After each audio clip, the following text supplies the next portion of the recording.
And that's what it took, and they acquitted me. And Mr. Bernhoft, let me ask you a question on this front. Can you bring in, let's say you were doing a trial right now of another, agent, a whistleblower, somebody like our guest here today. Could you bring in the fact that John Corzine was allowed to take billions of dollars and say he doesn't know where it went, and then now they admit he really did give it to another bank? I mean, could you bring up, hey, the big bankers, they get to keep billions, but he hasn't done anything and he's in trouble? Or is that not admissible? No, it's not. That stuff doesn't come in now. There's an old Supreme Court case that says that in closing argument, defense attorneys have to be given wings to soar. That's a great quote, and it's true. But you can only bring in testimony and evidence that's going to be relevant to the charges, to either that tend to disprove them. We can bring in impeachment evidence against government witnesses, and we can certainly do that. Could you say this same government lets John Corzine take billions that disappear, but then they want to send him to jail when he hasn't taken a single cent? That can be done, and that can be done in closing argument. Closing argument in Joe's case was very, very aggressive. I mean, there was talk of jackbooted thugs and all sorts of interesting things.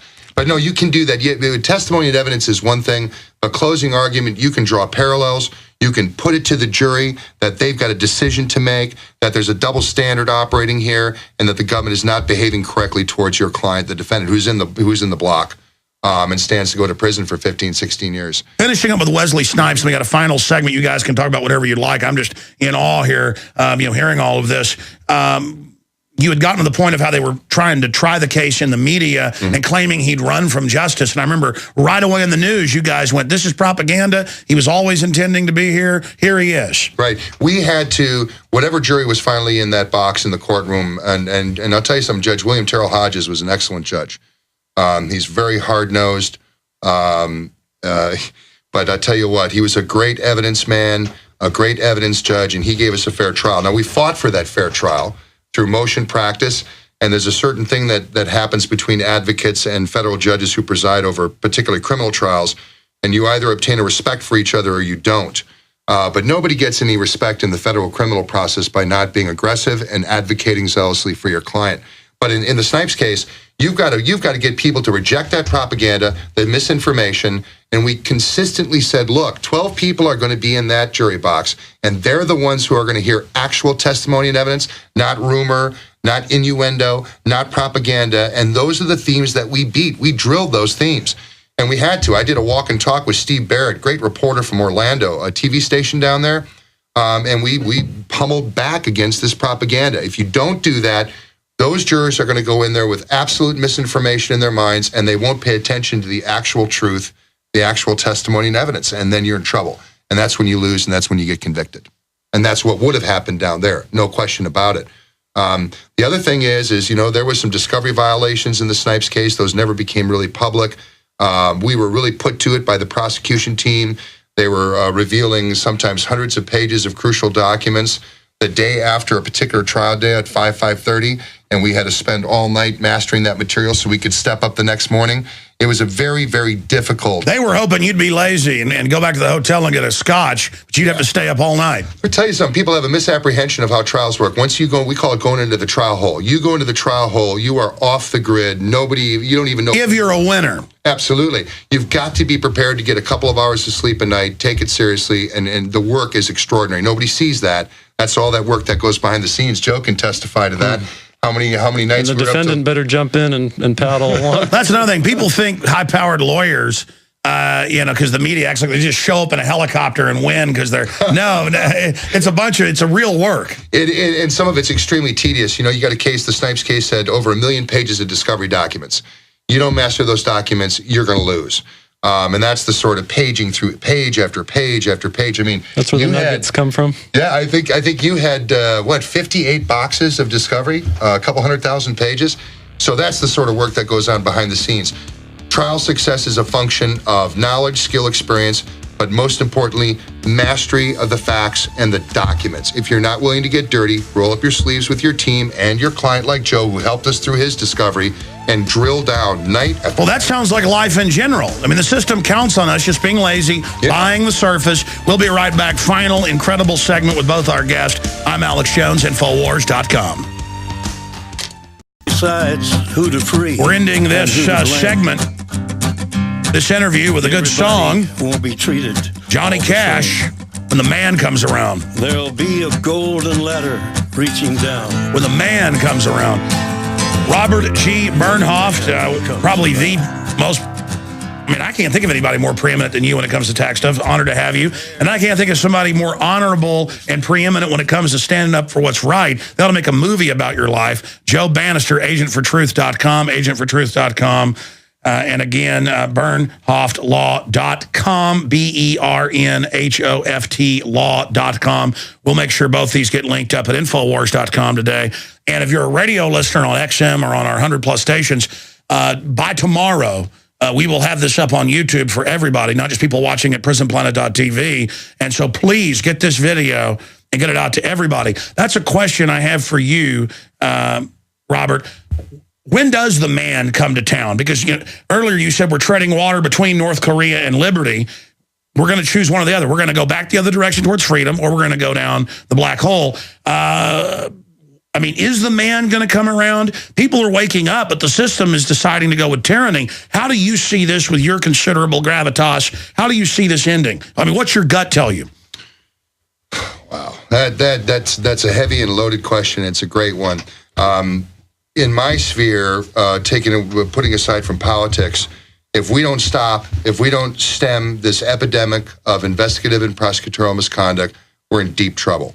If our federal criminal process continues to be debauched by concealment and deceit, ethics violations, constitutional violations, it's over for the American Republic. I mean, we used to be sort of like the lighthouse on the hill, the example of great judicial systems. The whole world looked to the United States for our rules of evidence, of procedure, our process, our jury trials. We're losing that. We're becoming a laughingstock. Yeah, the great Americans, and they can't even get a fair trial for a former sitting United States senator. If we don't stem it, if we don't... Look at how they put that governor in jail in Alabama for no reason. Yeah. That was admitted a fraud. Yeah. And the amazing thing about the former Senator Stevens prosecution, and there's thousands of these cases, that one gets all the publicity because he was a former U.S. senator, and that shifted the balance of power in the United States Senate. But when you think about the Stevens case, that was prosecuted by the highest level of Department of Justice in Washington, the Office of Public Integrity, OPR. They couldn't get that right, and they want to say that line AUSAs, assistant U.S. attorneys, really understand the discovery rules. This needs to stop, and responsible prosecutors are for changing the rules and disciplining prosecutors who do not follow the rules. Federal judges are getting sick and tired of this. Well, what about when it comes out that we've got to do 5 minutes overdrive? If you can do it just to finish up this little addendum we have, kind of like that little extra reserve tank.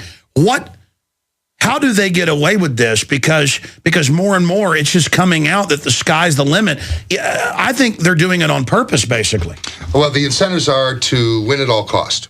And when you have an incentive to do that, people start breaking the rules. And then they start becoming rewarded for breaking the rules with conviction rates, promotions, and the things that they want.